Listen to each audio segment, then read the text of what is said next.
สบายดีพี่น้องปักลังมาหอดปากตะพานอีกรอบหนึ่งลังบไดมาหลายมือแล้วปากตะพานนี่พี่น้องเนาะนี่วันนี้กำลังมา มาเบิ่งได้ผู้บ่าวคอยนี่เบิ่งมาสิสัมผัสเบิ่งผู้บ่าวนี่ผู้คนรอผู้บ่าวมาได้บ้านใดมาจากบ้านพี่น้องเบิ่งผู้บ่าวบ้านไผ่ล้อมพี่น้องรอบ่พี่น้องเนาะโสดบ่โสดโอ้ผู้บ่าววิธีผู้รอพี่น้องอันนี้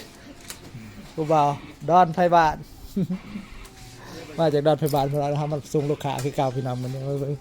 ว้าวนี่ผู้ขายซิมเบิ่งมื้อนี้เบิ่งรีโมทผู้ขายซิมก่อนบ่าวโจ้ขายซิมพี่น้องนี่อยู่ปากตะพานเด้อว้าวจะมาหล่อเด้อผู้บ่าวเด้อก็ได้นี่เจ๊เพิ่นก็กวยร้านมื้อนี้เอาแปลกๆเอาร้านนี่ได้ผู้บ่าว เก็บเงินได้ไหม ย่าแล้วผู้บ่าวเอาผู้บ่าวบ้านตะทานพี่น้องกำลังจะเดินทางไปไทยนะพี่น้องเนาะผู้บ่าวตะทานบ่นี่ก็ได้โสดบ่ผู้บ่าวโสดโอ้จะพูดรอๆไว้ผู้บ่าวก็ได้ พูดไปเลยพูดตุ๊ดได้ยั วัน ง นี้เฮามาส่งลูกค้าคือเก่าได้พี่น้องครับฮอตบานส่งฮอตทีครับฮอตทีส่งฮอตบานในราคา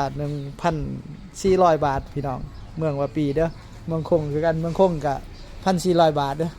เมืองละครเพลงเขาเก็บ 1,300 บาทพี่น้องใครสนใจไปไทยมาเล่าฝากกดไลค์กดติดตามไว้ด้วยพี่น้องสร้างบ้านนั่งเล่าด้วยพี่น้องเด้อทางเฟซทาง YouTube กับบ่าวสร้างรถตู้คือกันพี่น้องฝากกดไลค์กดติดตามให้เนี่ย